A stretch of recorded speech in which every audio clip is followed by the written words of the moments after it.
What an incredible night. It is such an honor to be here with you, and such an honor to share the stage with my friend and our country's favorite president, President Trump.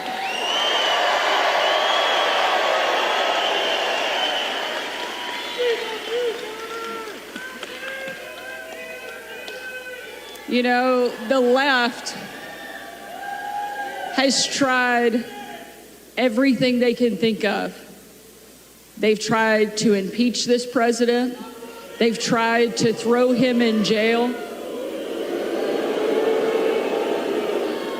And not once, but twice, 2 would-be assassins have tried to take this president down.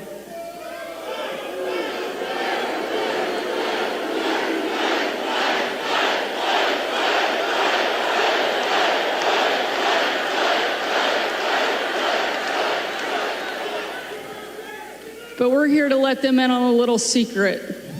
God is not done with President Trump.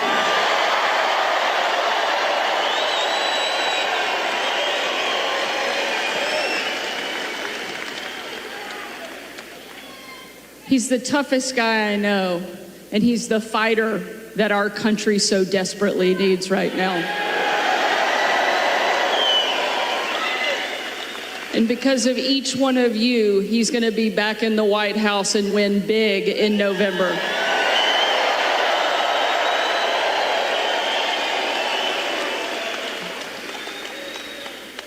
You know, I stand here tonight as the former White House press secretary, a job that I absolutely loved. And now, as the 47th governor and the first woman to ever lead my state.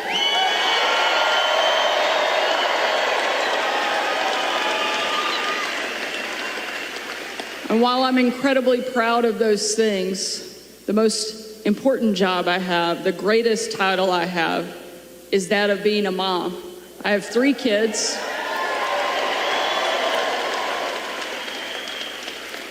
That are 12, 10, and 9. And my kids serve as a permanent reminder of everything that is at stake in this country. And it's why I'm here tonight. Because I want somebody who's going to stand up and fight for my kids. And I know that there is nobody in the country more suited, more qualified, and more prepared to step in and lead and make our country strong, free, and great again as Donald Trump will.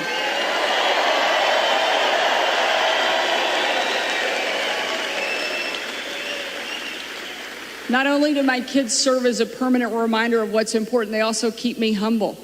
You can walk into a room like this where people cheer when you step onto the stage, and you might think for a second that you're kind of special. Then you go home and your kids remind you very quickly you're actually not that big of a deal. And ours are pretty good at it. My daughter Scarlett, who's 12 a couple years ago, was getting ready for her first ever father-daughter dance. Big deal at our house. Scarlett didn't just want to go to the dance, she wanted a big reveal. She wanted to come down the stairs and her Prince Charming, my husband, to be there, and everything to be this magical, special thing. So I'm sitting at the top of the stairs, putting the finishing touches on Scarlett, making sure she's ready for the night of her life. And as I'm talking to her, I'm telling her how proud I am of her, how thankful I am that God chose us to be her parents, how beautiful she is on the inside and out. And as I'm having this moment, I start to get a little bit emotional, teared up.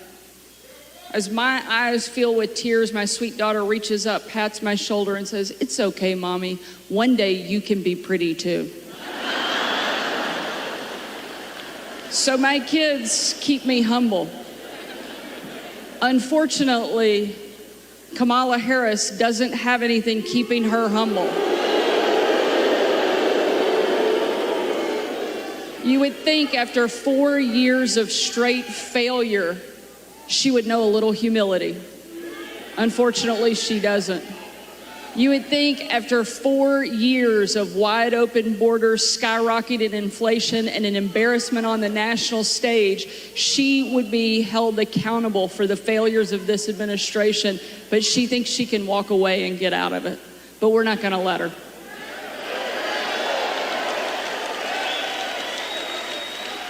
because the future of my kids and the future of our country depends so much on who our next president is. It's why I know you're here tonight.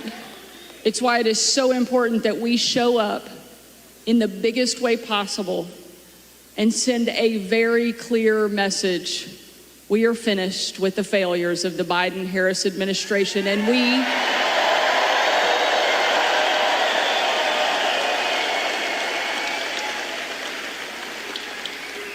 ready to bring our fighter back. Ladies and gentlemen, please help me welcome the greatest president our country has ever seen, our friend, our fighter, Donald J. Thank you.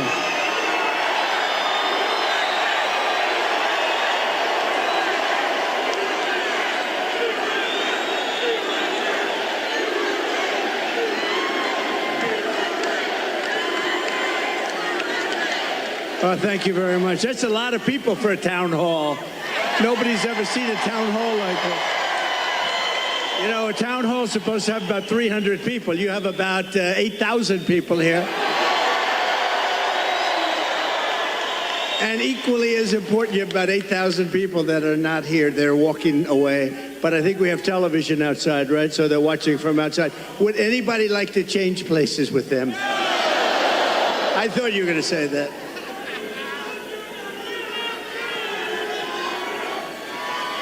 Thank you, everybody. Hello, Sarah. Mr. President, nobody's ever seen anything like it. Well, it's been a great experience. It's a dangerous business, however, being president.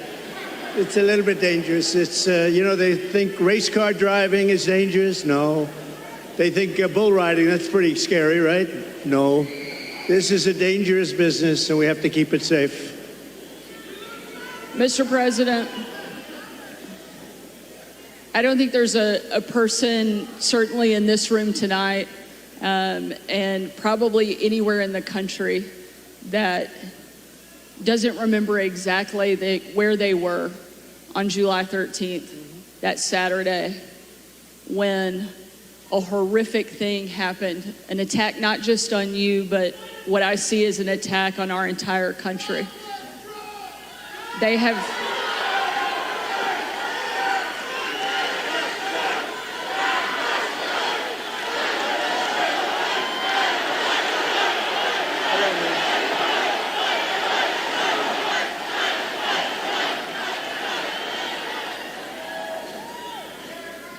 I joined with everyone in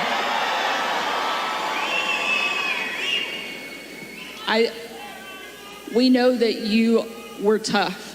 We saw it every day on the campaign. We saw it when you were president. But I don't think anybody was prepared for what we saw that day. And now it's happened not once, but twice. You've literally taken a bullet for our country, and yet you keep fighting. You never give up. The reason that you're going to win in November is because America needs a fighter. And we've never needed a fighter more, and we've never had somebody more qualified to step in and lead our country than you. I'd love for you to tell us, why do you want to be president, and why do you continue fighting even after they keep attacking you every single day? So we ran, thank you, everybody. A lot of love in this room. I love you, you love me, and you love Sarah. A lot. So we ran in 2016, and it was amazing. It was amazing, and we won. We then ran in 2020, and we did much better than 2016. People don't like to hear it, you know, oh, he's a conspiracy theorist, you know. We got millions and millions more votes. We did much better. It wasn't even a contest. I was telling one of the papers, they said, what was the difference? I said, well, the difference is we did much, much better the second time. But we had a lot of things happen. We know what those things are. So what difference? Because now because now in like 48 days or whatever it might be, we're going to do something that will be, I don't think it's going to shock the world, actually. I think the world is going to be maybe prepared already. In Europe, they want it to happen. Even though they would not prefer dealing with me in terms of the economics, they still want it to happen because the whole world is blowing up, and they know it's not going to blow up if I'm president here. But, so we did great. And honestly, if I didn't do great, if we know what happened, and if that didn't happen, if I didn't do well in 2020, I wouldn't even think about doing this. But we did phenomenally well, and bad things happened, and we're not going to let it happen again. And now, I'll tell you, so 2016, a lot of spirit. 2020, we had unbelievable spirit. And then we got let down because what happened should never be allowed to happen in this country again. But I have never seen the spirit like I've seen right now for this race. Never, ever.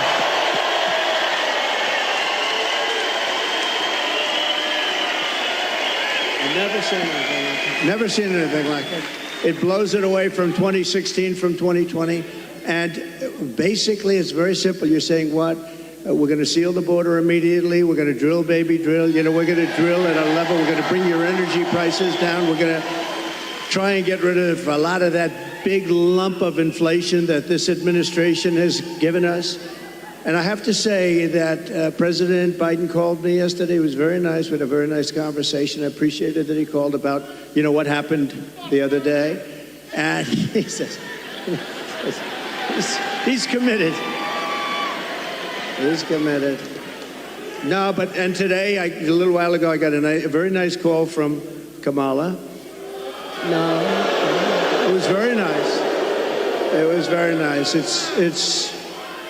It was very, very nice, and we appreciate that. But we have to take back our country. We have to win. We're going to win, and we're going to make America great again. That's all there is to it. Very simple, right?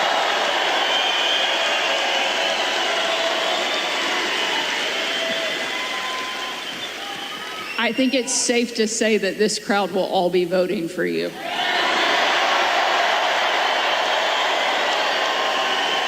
You know, when I think of this state, it's so sad. Years ago, I was given, thank you very much, but years ago I was given an award as like Man of the Year or something from an area that nobody knew, and the press said, oh, it never happened. Well, then it did happen. They found out where it was, but it was like 15 years ago.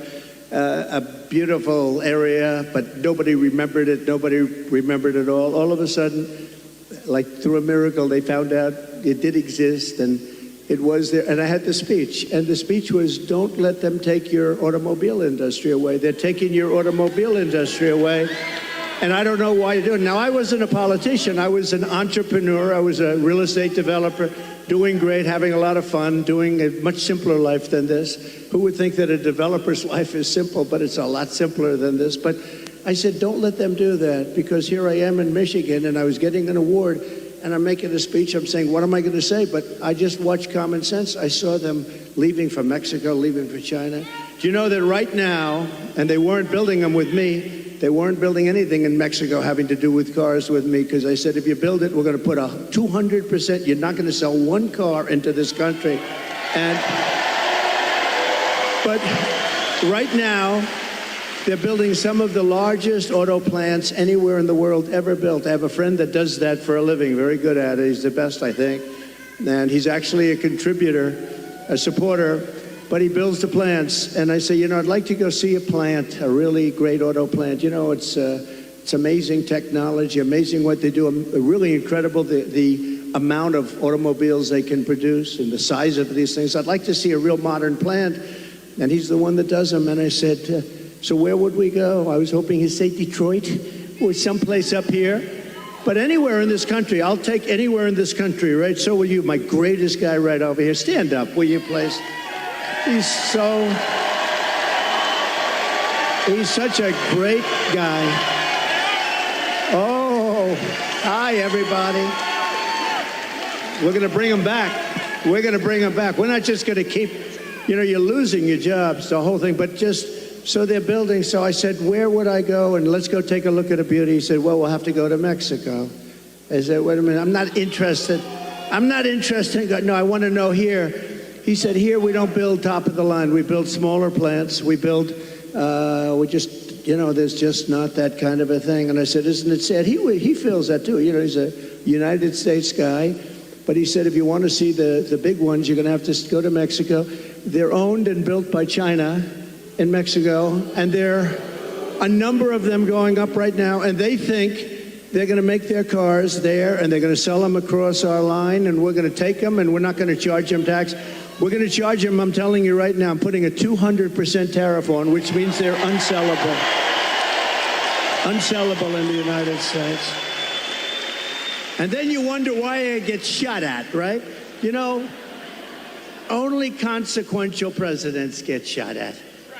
When I say something like that, you have countries saying, this guy, but what can you do? You have to do what you have to do, right? We have to be brave, otherwise we're not going to have a country left. So what's happening is they're building these massive auto plants, and they think they're going to make tens of thousands of automobiles and sell them in here. No tax, no nothing. It's not going to happen. When you put on tariffs are the greatest thing ever invented. I took in $467 billion from China. Nobody else took in anything, and China's economy is not even doing that well. And Biden, they have not been able, and Kamala, they have not been able to take those tariffs off because there's so much money. And frankly, if they did take them off, this country would be flooded with Chinese cars. You don't have the Chinese cars. We put a pretty good tariff on. It was going to be lifted at some point. Then we had COVID. We did a tremendous job in COVID. We gave you a stock market that was higher than just prior to COVID coming in. And we did a great job. We never got credit. We got credit for the best economy maybe ever. We got credit for having defeated ISIS and having rebuilt our military. We shouldn't have given, Sarah, $85 billion worth of equipment to the Taliban, to Afghanistan. In I think the most embarrassing moment in the history of our country. That whole thing was the most. When we were leaving with me. I was the one that got it down to the right number. We were going to keep the big air base, which is exactly 1 hour away from where China makes its nuclear weapons. Think of that, 1 hour away. And we gave it up. We just gave it up. One of the biggest, one of the most, we spent billions and billions of dollars many years ago. The runways can hold more weight than any runway ever built. Think of that. They're, I think, 19,000 feet long, which is, 3 times what a normal runway would be. It's called Bagram. And we were going to keep that because of China, not because of Afghanistan, 1 hour away from where they make their nuclear weapons. So that was a good one. We left, and the way we got out was so embarrassing. And because of that, first of all, 13 dead soldiers. I've gotten to know their families. They're incredible families, but they'll never be the same. Many badly injured, Sarah, nobody ever talks about the soldiers that are badly injured. They talk about 13 dead, and we always have to say that, number one, and great families. But nobody ever mentions the fact that some of the soldiers were hurt so badly, the arms, the legs, the face, like obliteration. We left American citizens behind, and they're not too happy, I can imagine. But if they're living.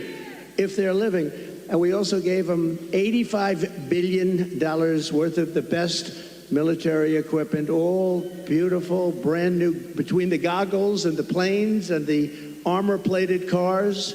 We gave them armor-plated trucks and cars and vehicles and so much. And they're one of the largest sellers now today of military equipment in the world. They're selling this stuff. 777,000 rifles and guns. Think of that. How do you have that anyway? Who would put that? We have 71,000 trucks and cars, and again, many of them armor-plated. So what happened is when Russia looked at that, they said, we're going to invade. We're going to go into Ukraine. If that didn't happen, I don't think, and I guarantee you, if the election were a straight election, we won that election, we should have won that election, everybody knew we won the election, they would have never attacked. Putin never would have attacked. But the oil prices got driven up at $100 a barrel. He made money. He's the only guy who fought a war, and you make money fighting a war. But it got driven up because of their bad energy policies. But when he saw that, and you wouldn't have had, think of this, you wouldn't have had, how different would the world be? You wouldn't have had Ukraine being attacked by Russia. You wouldn't have had October 7th in Israel, where that horrible situation took place because Iran was essentially broke. They had very little money, and we would have made a great deal with them. All we want is we don't want them to have a nuclear weapon. Very simple. That's all we want. We don't want you to have a nuclear weapon. We would have made a good deal with Iran. They would have been happy. And I think they're going to end up being very unhappy, but it's very dangerous. They're very close to a nuclear weapon. And the other thing, you wouldn't have had inflation. You wouldn't have had inflation because inflation was driven up by their bad energy policy. And you remember your gasoline started going up to $5 and $6 a gallon. And then what happened is they said, oh, we're going to get killed. We have an election. We're going to get killed. And they went back to my policy. So they went back to the same. What they don't, and they say, we produce the same amount as Trump. Well, they went right back to my policy, or you would have had $25 a gallon gasoline. So they went back. What they don't say is, though, I would have been producing 4 times as much. And I took us from third into first place by a lot. But we have more liquid gold under our feet than any other country in the world, including Saudi Arabia, including Russia. And we would have been so dominant in energy. We would have, we didn't need any energy from anybody. We didn't have to protect any other countries in order to get their oil, which we've done for many years in the Middle East. We were energy independent. Sounds so beautiful to say it. We were energy independent. We were soon going to be energy dominant, and we would have been now having so much money coming out of the energy. We just have the best. We have Bagram in Alaska. They say it might be as big, might be bigger than all of Saudi Arabia. I got it approved. Ronald Reagan couldn't do it. Nobody could do it. I got it done. In their first week, they terminated it. Check that one out. Bagram. Check that one out. Think about this.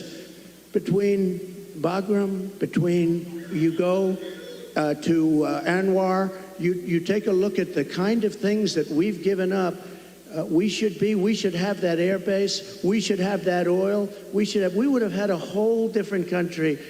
But to give up Anwar, to give up the biggest air base, military air base in the world, and they left it in the dark of night with the lights on, and they did leave the dogs behind. There are a lot of people, they say, what about the dogs? They left the dogs behind. But we would have been a much different country right now. But we're going to get it back, and I promise you we're going to get it back with guys like this and people like that. And, Sarah, just one thing, because this is the world's longest answer to an otherwise simple question, but the difference is I give an answer that's productive as opposed to an answer that is not very productive, right? Like in the debate. But just to end this, we are going to, for Michigan, because we want to be a little bit Michigan-centric. You used to be the capital of the world in cars. Today, you're an afterthought in cars. And I don't know the head of your union. I've never met the gentleman, Sean. I've never met him. But what he's done to your union and what he's done by agreeing to allow this country to say we're going all electric, which at some point they're going to end up taking back that mandate because that mandate is insane. They want to go all electric basically by 2030. And for him, think of this, for him to do that, just real fast, you're right now at 25% of where you used to be and heading south because the electric cars are all going to be made in China and Mexico, but they're all going to be made basically in China. We are going to bring so many auto plants into our country. You're going to be as big or bigger than you were 50 years ago because they won't be able, if they're not willing to build a plant, we don't want their product. And that's enough. That's all I want to say.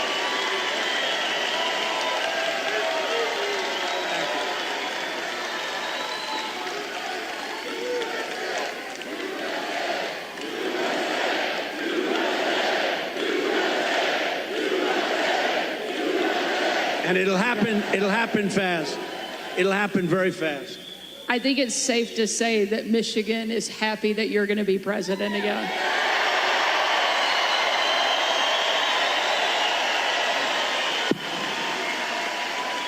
And Mr. President, we don't mind that you give long answers because you actually have something to say, because you actually got something done when you were president. You know, it's a very interesting, because she said, I don't think I've ever said this before. So we do these rallies, they're massive rallies. Everybody stays till the end, by the way. You know, when she said that, well, your rallies, people leave. Honestly, nobody does. And if I saw them leaving, I'd say, and ladies and gentlemen, make America great again, and I'd get the hell out, okay? Because I don't want people leaving. But I do have to say, so I give these long, sometimes very complex sentences and paragraphs, but they all come together. I do it a lot. I do it with Raising Cane, that story. I do it with the story on the catapults on the aircraft carriers. I do it with a lot of different stories. When I mention Dr. Hannibal Lecter, I'm using that as an example of people that are coming in from Silence of the Lambs. I use it, they say, it's terrible. So they say, so I'll give this long, complex area. For instance, that I talked about a lot of different territory. The bottom line is, I said, the most important thing. We're going to bring more plants into your state and this country to make automobiles. We're going to be bigger than before. But the fake news, there's a lot of them back there. You know, for a town hall, there's a lot of people. But the fake news likes to say, oh, he was rambling. No, that's not rambling. That's genius, when you can connect the dots. You got to. Now, Sarah, if you couldn't connect the dots, you got a problem. But every dot was connected, and many stories were told in that little paragraph. But there is something, but they say that. The other thing I say is this. We had 107,000 people show up in New Jersey. We had 68,000 people show up in Alabama. We had 79 or 81,000 in South Carolina. And they'd never said, I'm a great speaker. And I said, am I a great speaker? They say, oh, no, he rambles. What the hell are all you people showing up for if I ramble? You don't want to show up for a rambler. So anyway, thank you very much. Mr. President, no one has done more to fight for the American worker than you, to bring back jobs and manufacturing to this country. Tonight, there's obviously a lot of people that really care about the auto industry here. And tonight we have a question from one of the auto workers, Isaiah, here in the audience that would like to ask a question. Good. Sure. Where's Isaiah?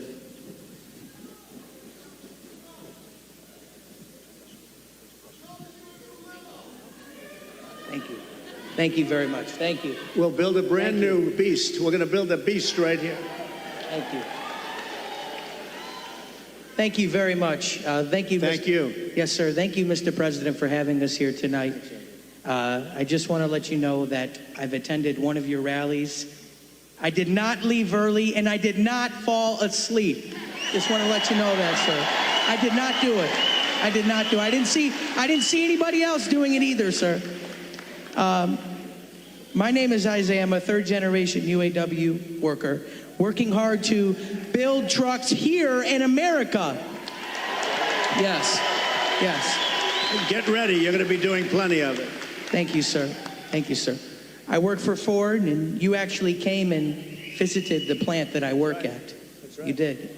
And my question to you, sir, is what do you see as the major threats to the future of Michigan manufacturing, auto working jobs, and what will you do to eliminate those threats, sir? Okay, so I'll get into another little bit of a long answer, because when you say major threat, to me we have one really major threat. That's called nuclear weapons. We have other countries that are hostile to us. They don't have to be hostile to us. I always say if you have a smart president, you'll never have a problem with China, Russia, or any of them, okay? I got along great with Putin. I got along great with President Xi. I got along great with Kim Jong-un of North Korea. Everybody said, oh, you can't get along with him. He liked me. I got along great with him, and he has a lot of nuclear force. But you essentially have 5 countries, and you're going to have more. Whether you like it or not, you're going to have more. It's the single biggest threat to the world, not only Michigan, to the world. And you're not going to care so much about making cars if that stuff starts happening. And we have people that are not good at negotiation. The war should have never happened. President Biden, I want to be nice. Yeah, he was so nice to me yesterday, but you know, in one way, I sort of wish the call wasn't made, because I do feel he's so nice. I'm so sorry about what happened and all that. But I have to lay it out. We have very important, and the same with Kamala today. She could not have been nicer. But the fact is, we have to have people that are respected by the opponent, by the other side, by other countries that have this. Even Pakistan has nuclear weapons. We have countries, India has a lot of nuclear force. We have countries that have tremendous nuclear power. And when I hear these people talking about global warming, that's the global warming you have to worry about. Not that the ocean's going to rise in 400 years, 1/8 of an inch, and you'll have more seafront property, right, if that happens. I said, is that good or bad? I said, isn't that a good thing? If I have a little property on the ocean, I have a little bit more property. I have a little bit more ocean. But the fact is that it's a tremendous problem. And we are closer to World War III today than we've ever been. And the difference is, and I say this a lot, this isn't army tanks going back and forth and shooting at each other. This is obliteration. The power of these weapons, and I'm the one that revived it, and I hated to do it. But, you know, we had stuff that was 48 years old. They didn't even know if it worked. We have incredible stuff. So does Russia. China has much less, but they're going to catch up over 4 or 5 years. It's the single biggest threat by far to civilization. And nobody talks about it. They talk about global warming. Used to be, remember? Used to be global warming. You know, they changed the name. You know why? Because the planet's getting cooler now. So now what they call it is climate change, because that covers everything. See, climate change, if it gets hot, cool, you know, these people, I don't know if they're for real, but if they're not, they're covered by the words climate change. If it gets cooler, that's good. If it gets hotter, that's good. Global warming wasn't working so well. But the single biggest threat, okay, now let's assume we have a really smart president, and that's not going to be a threat because we have a lot of power. Doing business with China is a good thing, but you have to have a fair deal. Doing business with Russia, they have so much in terms of minerals and things. The size of their land mass is like 4 times bigger than the United States. The minerals and things they have, we can do great business, and you keep everybody happy. You can solve that problem. But let's talk about the local problem. The local problem is that you have countries stealing your business. Mexico is a very big one. Mexico, this year, we have a deficit with Mexico of $250 billion. Think of this. With Mexico, little Mexico, you think of it as a little innocent place. We're losing our ass to Mexico. China, you don't even have to talk about. We have over $1 trillion this year. I was charging them numbers that were unbelievable, and now he's just totally given up the ghost. And we're going to lose $1 trillion in deficits to China. $1 trillion. That's not sustainable. We're going to turn it all around, and we're going to do it through taxation and tariffs.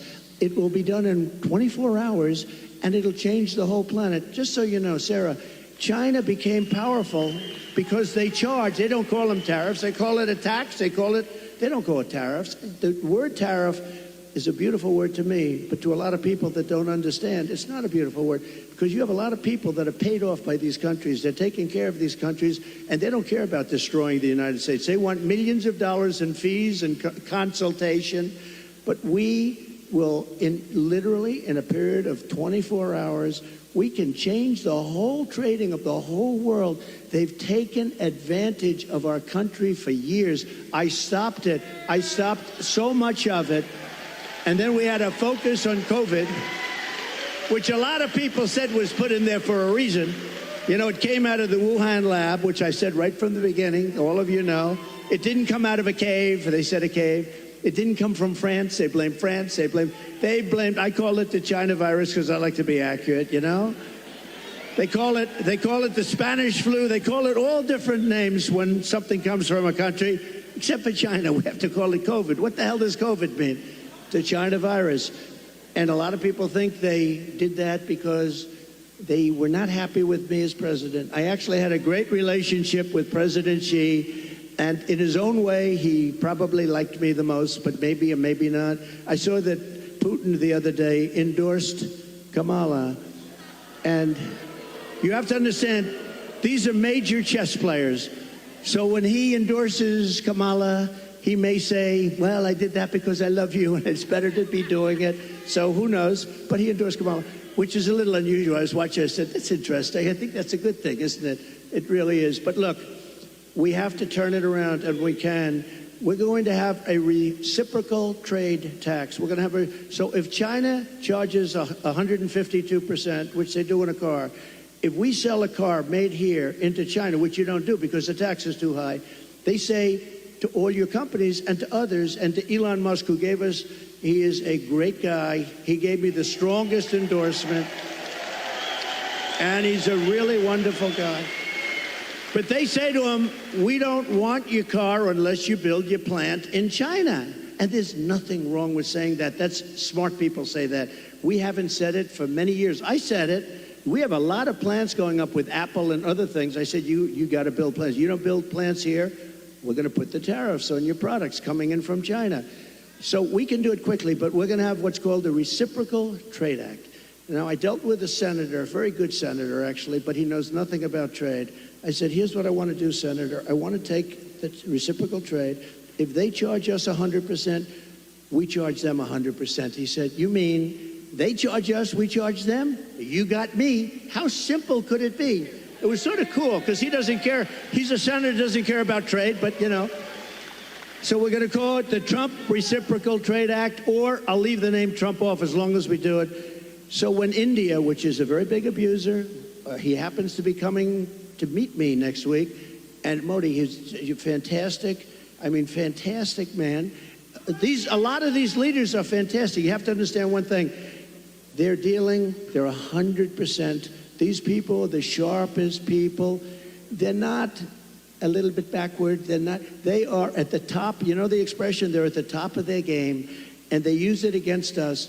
But India is very tough. Brazil is very tough. There are certain countries, I can tell you every one. I can give you from top to bottom. China is the toughest of all, but we were taking care of China with the tariffs. So we're going to do a reciprocal trade. If anybody charges us 10 cents, if they charge us $2, if they charge us 100%, 250, we charge them the same thing. And you know what's going to happen? Everything's going to disappear, and we're going to end up having free trade again. And if it doesn't disappear, we're going to take in a lot of money, okay? But, you know, the biggest beneficiary, I believe, is going to be your state. And I won't say that to other states, I promise. About your state, you are going to have plants built at a level that you haven't seen in 50 years, okay? Great question. Thank you. Thank you. Mr. President, one of the other things I think that you did that helped protect the American worker as much as anything else, and also make our country and our communities safer, was you actually did something about the border. Just this month, there was a woman in my home state of Arkansas who was killed by an illegal immigrant who was drunk driving, that was deported during your administration and came back under this administration because they have failed to protect our country. It's one of the great threats that we face that you actually did something about. A lot. Tell us what you will do on day one to help protect our country. So we're going to be, day one, we're doing two things. Closing the border and baby drill. Two things. We're going to get down the prices.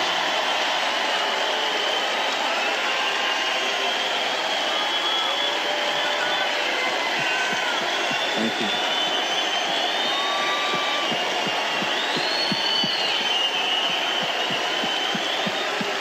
Nice people. I like this crowd. I like this crowd. No, you know what? You're smart people. So, Sarah, thank you.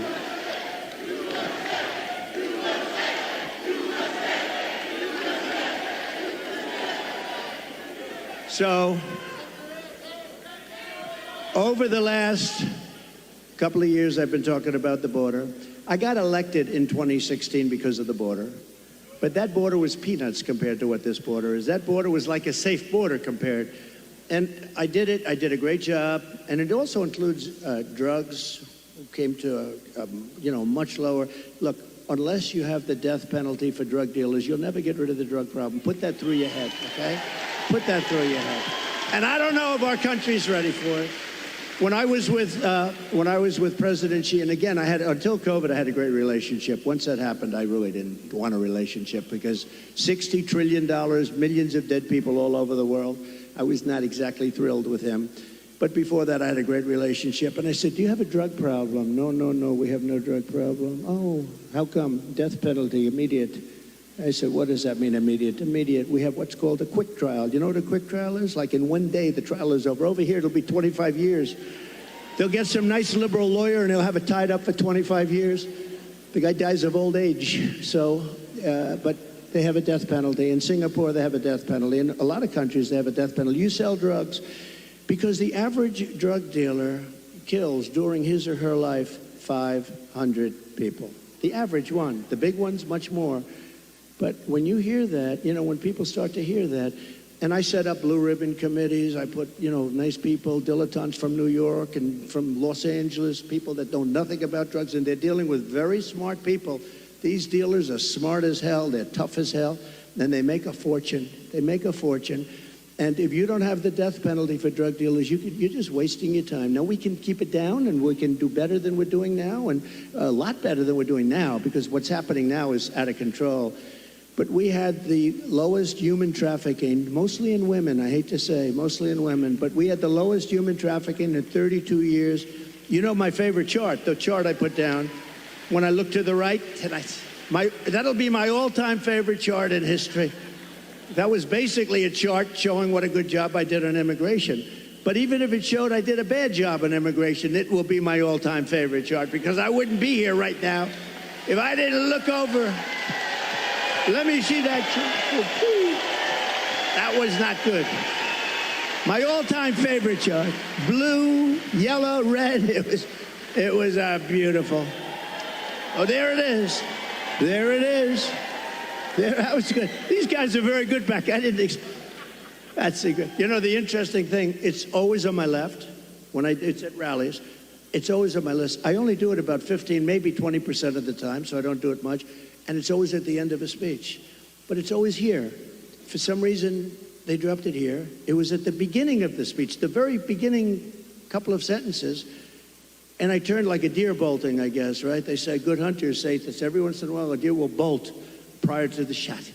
And I don't know, I guess mine was a form of, but I turned around to look at it. It was right here, behind me, actually. And my head was at a perfect angle. It got me. But if you got to be hit, that's the best place. Although it's blood. The doctor, I said, how come so much blood? He said, the ear bleeds more than it. I said, I'll take it. I'll take it. But it was an amazing thing. And I have to say, because I have to, while we're on the subject, because people do like to talk about it. A few days ago, we had an incident. I have to say, Secret Service did a hell of a job. They really did. They caught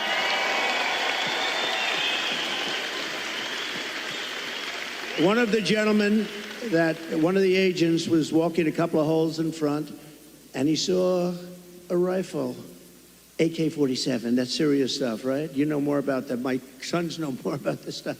But AK-47, that's a bad one. The other one was an AR-15. This was an AK-47. And he saw the barrel of the gun coming out from a bush. Can you believe it? This guy was all set. He was all set to do his number. And there was no talk. He didn't say, hello, what are you doing here, please? And he ends up getting shot himself. He took his gun, started shooting him. And this guy ran. No, great job. I don't know if where is he? Not here, right? These guys do a great job. Now, they do need more people, and they've been complaining about that for a long time, but he did a great job. But you want to know another sort of a miracle? So the guy is now running for his life, and he's got a car a block away or whatever. And a woman, this is a woman, not a man, a woman, see? Women are smarter than men. I hate to say. How does that sound? Our great First Lady is very happy now. Let me just tell you, think of this. Who would do this? I actually asked, I was with the sheriff this morning, I was with a couple of people from Secret Service, who would do this? So you now have a man running, not with a gun, he dropped the gun, we found the gun, but he was gone. And a woman driving in a car saw a man on the street, pretty busy street, running. And she followed him. And he got into the car, and she stopped because she thought he was trouble. He looked different. He like trouble. She followed him, it wasn't very far, and parked the car behind his car and started taking pictures of his license plate. Now think of it. And Sarah, think of it. No, seriously, who would do that? It's The women. not from good or bad, not from, strength or heroism. No, just you see somebody running. I see people running all the time. And she saw something in this guy that was bad. She may have heard maybe gunshots because there were four gunshots. Actually, the shots, he never got off a shot.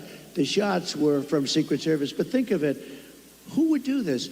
If you took 1,000 of these incidents, would even one person have done it? This woman was, I haven't met her, but I'd like to meet her. I'm going to meet her, I hope. But think of this. She goes in, she takes pictures of the plate, and then she sends the pictures into the sheriff's office. And the sheriffs are saying, wow, this is pretty amazing. And they were able to get this guy within 10 minutes. They had a high-speed chase on the highway. They got him. Otherwise, we'd probably have an AK-47. They had the camera. He had the whole thing. He was a sophisticated guy. He even had the serial number taken off the rifle, the gun. But think of this. So we'd have all this stuff. But I'd be walking around saying, I wonder where this guy is. Is he in this audience? We would have a maniac out there. This woman was unbelievable. Because I actually asked the sheriff, if it happened 1,000 times, would anybody have done that? He said, maybe, but not much, not much. So she did she was really amazing job. Well, we're glad she did. I think there are a couple takeaways there. One, the women of this country love Donald Trump and are going to make sure we do our part.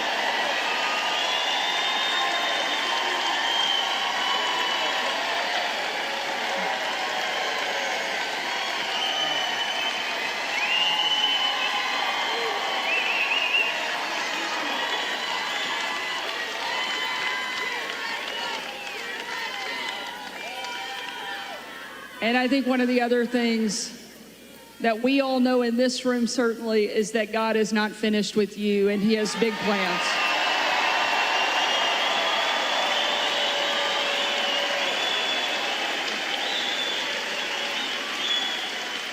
Sarah, I just want to say one thing. So when I heard about this tonight, I said, so where am I speaking? Michigan, good. I like Michigan. I want to talk about cars. I love talking about the cars because it's so simple.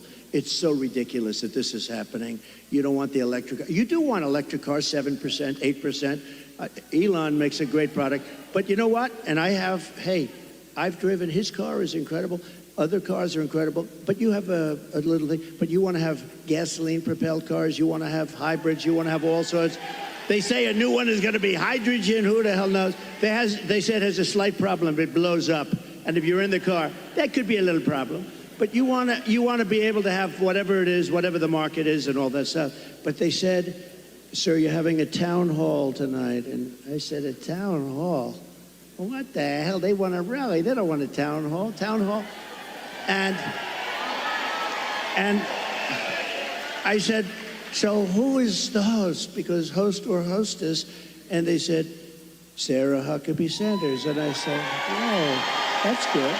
I like that. But I figured, Sarah, I love these rallies. You go and you say, we will make America great. Everyone's going crazy. We had one the other night. But you know what? Can I be honest? This was more fun than a rally today. This was fun. This was good, right? This was very good. We're going to take another question from the audience. Maybe the only job in the country harder than being president of the United States is being a mom, especially under this administration, because they're making everything harder. And tonight we have a mom here in the audience, Barbara, that's behind us, that has a question for you. Hi, Barbara. Hello back there.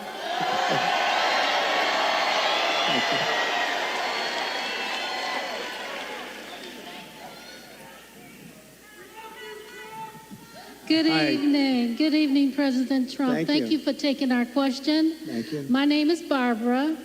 I'm a mom of 3, a grandmother of 7, and 3 great-grands, a registered nurse, retired nurse.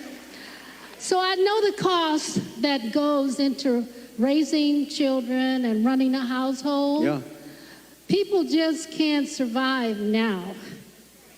How are you going to bring down the cost of food and groceries? Good. Very good. Thank you. So we have to start always with energy. Always. I don't want to be boring about it, but there's no bigger subject. It covers everything. If you make donuts, if you make cars, whatever you make, energy is a big deal. And we're going to get that. It's my ambition to get your energy bill within 12 months down 50%. If I can do that, we've done a hell of a job. 5-0, not 15, 50. Interest rates are going to follow, and actually they're going to follow for another reason. The economy is now not good, and interest rates, you'll see they'll do the rate cut and all the political stuff tomorrow, I think. And, you know, will he do a half a point? Will he do a quarter of a point? But the reason is because the economy is not good. Otherwise, you wouldn't be able to do it. But we're going to get interest rates down, and we got to work with our farmers. Our farmers are being decimated right now. They're being absolutely decimated. And, you know, one of the reasons is we allow a lot of farm product into our country, and we're going to have to be a little bit like other countries. We're not going to allow so much come. We're going to let our farmers go to work. And I don't know if you remember, I love the farmers because, you know, I had many meetings as president. I have this gorgeous room with this beautiful table that seats about 35 people. And I was with the farmers. Usually everybody wants something. They all want subsidy. But I was with the farmers, and I think you might have been there, actually, Sarah. I said, look, fellas, we're going to get you such a beautiful subsidy, meaning I'm going to do things. And one of the people raises and, sir, honestly, we don't want a subsidy. This is the first time this ever happened to me. Everyone wants, they want money. They want to build windmills. We want money with these windmills. Anyway. But you know what? It was amazing. He said, almost tears in his eyes, they were getting decimated. We don't want a subsidy. We just want to play, you know, a fair, level playing field. And I said, nobody's ever said that. And I have many industries and many groups of people from different things. You know, they do all different things. It's probably the most dramatic I've ever seen. He didn't want anything. All he wanted was to be able to compete fairly. And the problem we have is other countries, they treat us very badly in that way also. They really are. And you know, sometimes the worst countries are our so-called allies. I say so-called because in many ways they're not allies at all. They take advantage of us. They really take advantage. But we're going to do with the farmers. We're going to do what we have to do with the farmers. We're going to put our farmers. And do you remember the expression?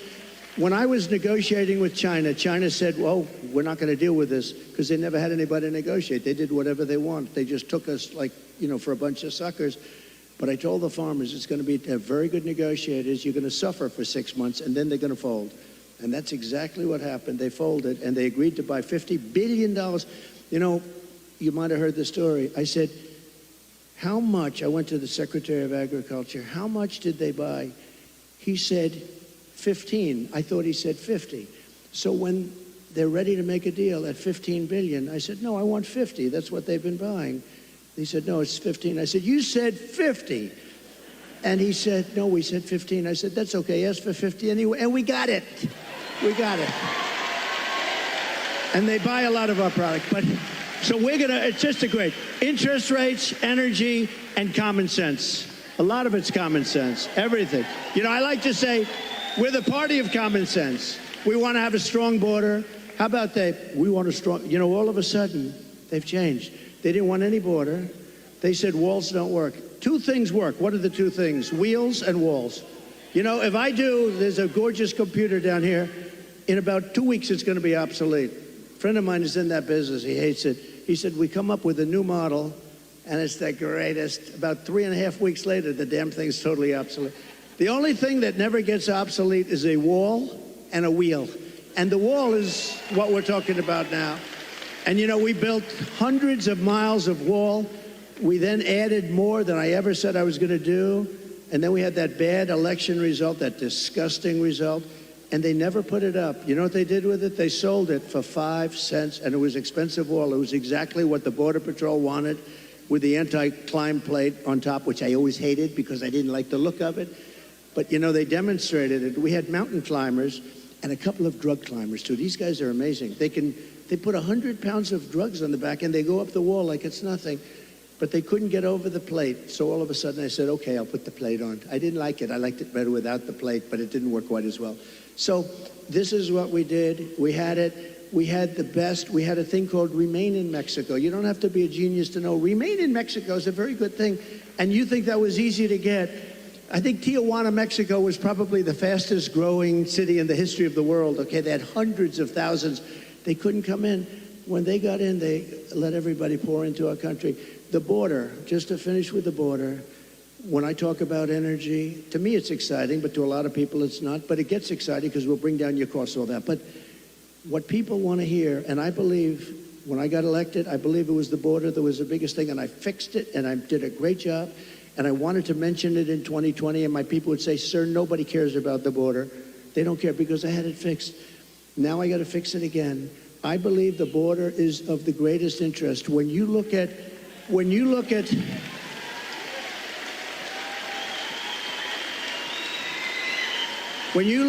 happening in Aurora, okay? Take a look at Aurora. When you look at what's happening in Ohio, the great state of Ohio, I love it. I'm way the hell up. I wish I was up 18 points in your state, but we are up. We are up. I think when people hear what I have to say, I don't know how you can possibly lose it. I'll tell you this, and I'll say this for Michigan. If I don't win, you will have no auto industry within 2 to 3 years. It'll all be gone. And I know you got a little bit of an increase. It doesn't mean that's the small stuff because it's just a temporary thing. Because you will not have any manufacturing plants. China's going to take over all of your business because of the electric car and because they have the material we don't. What we have is a thing called gasoline. We have gasoline. We have so much gasoline we don't know what to do. They don't have gasoline. So why are we making a product that they dominate? They're going to dominate. You will not have a car industry left, not even a little bit of a car industry. So, and you're going to have electric cars, but you're going to have 7%, you're going to have 9%, whatever it may be. And maybe someday the technology becomes so good that you can do more. I mean, you know, it's fine. But right now, the battery technology isn't there for long term. I always say, I love the electric car, but they don't go far enough. And they don't do well. You know, in Iowa, it was 20 degrees below zero when we had our great success in Iowa. We had a great, and there were cars all over the place. I said, what's wrong with those cars? They don't work well in cold. And they don't work very well in heat. But Elon's going to figure it out because he's great. He gave me the greatest endorsement. He figures everything out. And right now he's got other things to think. He's got to get a rocket up to get those 2 people out of there. I said, Elon, let's get going. No, they're relying on Elon to get the 2 people. Who would like to be up there right now saying we're coming back home maybe in February? So that was not so good. But Elon will solve the problem. He's great, great guy. And he loves this state, and he loves your whole, everything you're doing here. And he's done a fantastic job. He really has. And if he didn't endorse me, I would not be saying that, okay? I wouldn't be saying that. Thank you. We've got time, I think, for just one more question. When you were president, you built one of the strongest economies our country's ever seen. One of the ways you did that was by passing the largest tax cut in American history. We have a question from Willie who wants to ask you something about taxes and what you're going to do. Good evening, Hi, Willie. future President Trump. I'm a local contractor in this town. He's a cool-looking guy, too. He's better looking than you. I'm a local contractor in this town, and I live here my whole life. And I'm going to tell you, I'm kind of concerned about crucial Kamala's tax increase. Can you outline for the people what you plan on doing about taxes. Great. It's a great question. Look, she's going to double up your taxes. She wants to terminate the Trump tax cut. Just that is going to lift up your taxes by 44%. Just that one move. And remember, I have it so that, like, if you're a farmer or a small businessman, you have no inheritance tax. They're going to give that up. They're going to give everything. You know, a lot of people don't realize, a lot of people didn't talk about it, but if you have a small business, if you have a farm someplace, a lot of farmers, they have beautiful land, but they don't have the cash, and they leave it to their children, and they're so proud of their children, and the children end up going bankrupt because they have to borrow money to pay off the estate tax. There is no estate tax, and that's something that nobody even talks about, but that's saved a lot of families from having to sell their farm or losing their farm. But she's got one thing that's incredible, an unrealized capital gain tax. That will drive every business out of the United States. So what that is I don't know how they can possibly administer. The only ones that are going to make money are appraisers and accountants. So they're taking a business, might have not a lot of money, but it might have great land, and they're valuing it, and what was it this year compared to next year? You got to put down a value, and then you got to go out and you have to pay tax, even though you haven't sold anything. It's the craziest thing I've ever heard, and I don't know how any rich person or any person that's in business can even think of supporting her. It's the craziest thing I've ever heard. So, and they're going to raise the capital gains tax, Willie, a lot. Now, as far as regular, people are going to have to pay a lot more tax. Your taxes, she said, 70 to 80%. Some people will pay 70, 80%. You have to understand, a lot of these people are international business people. A lot of these companies are international. They don't care if they're here or someplace else. They go for the best deal. They go for their shareholders. If they raise the taxes like that, they go to other countries. You know who got a lot of our companies is Ireland. Years ago, they took our pharmaceutical industry because they gave them a better deal. They will leave our country. They will leave all those jobs that we created. And I want people to pay fair taxes and all of that. But she's going to be raising your taxes to 50, 60, 70%. And it's not sustainable. And even for the companies, if they have to pay too much, they're going to leave the country and you're not going to have any jobs. So we have to be very, very careful about it. We have to be very, very careful. And I have to tell you that this has really been an honor. This will be the most fun of any state because we're going to bring back an industry that you can do it. You know, we're going to bring back an industry. And mark my words, if for some reason some tragedy happens, because it would be a tragedy beyond the auto business for the whole country, I really believe that. If a tragedy happens and we don't win, there will be 0 car jobs, manufacturing jobs. It will all be out of here. And that includes South Carolina. That includes other places that are competitors of yours. You won't be making cars here anymore. You won't be making anything in our country anymore. We're going to bring it all back. But the one, and I say this, and I said it to another state the other night, and I said, this is not a good thing to say to another state, but I said, Michigan's going to be the most fun because you're so set up for greatness. All you need is somebody smart at the top to say, you can't flood our market with cars. You just can't do it. And if I say you have to pay 100%, you know China pays a big, but I didn't do the big number yet. But if I say you have to pay 100 or 200%, it doesn't matter because I'm going to say second sense. I hope you don't mind this. However, if you build your plant in Detroit, or if you build it in Michigan, or if you build it anywhere in the United States for that matter, it seems to be the right location, but we're going to have more fun. So I'm telling them about Michigan, and I'm saying, you know, the story's getting a little bit long because I'm talking about Michigan. I happen to be in another state, but everybody loved it because they know you. You're recognized for this. We're going to get, now, they go from paying 100% tariff to paying nothing. All they have to do is build their factory and spend their hundreds of millions of dollars in your state. This will be like taking candy from a baby. It'll happen first, and you get the credit. I'm going to give you the credit.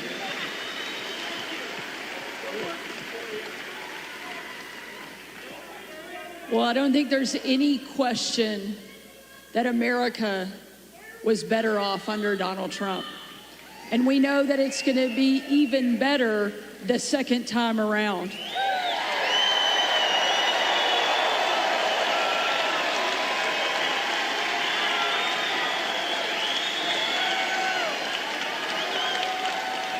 Before tonight, I knew you were going to win the presidency. I had no doubt. Arkansas is going to come in huge. But now I know you're going to win Michigan by epic margin.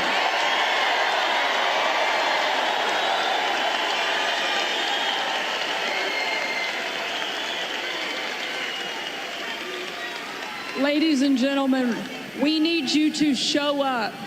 We need you to vote, because the future of my kids, your kids, our grandkids depends on whether or not Donald Trump goes back into the White House. And I know you're not going to let us down.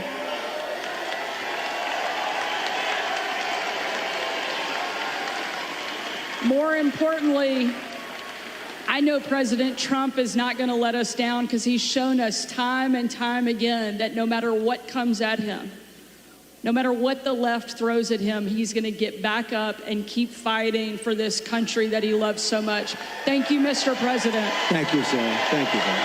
Thank you very much. Thank you, everybody. Thank you, man. I'll see you. We'll see you. Thank you, everybody.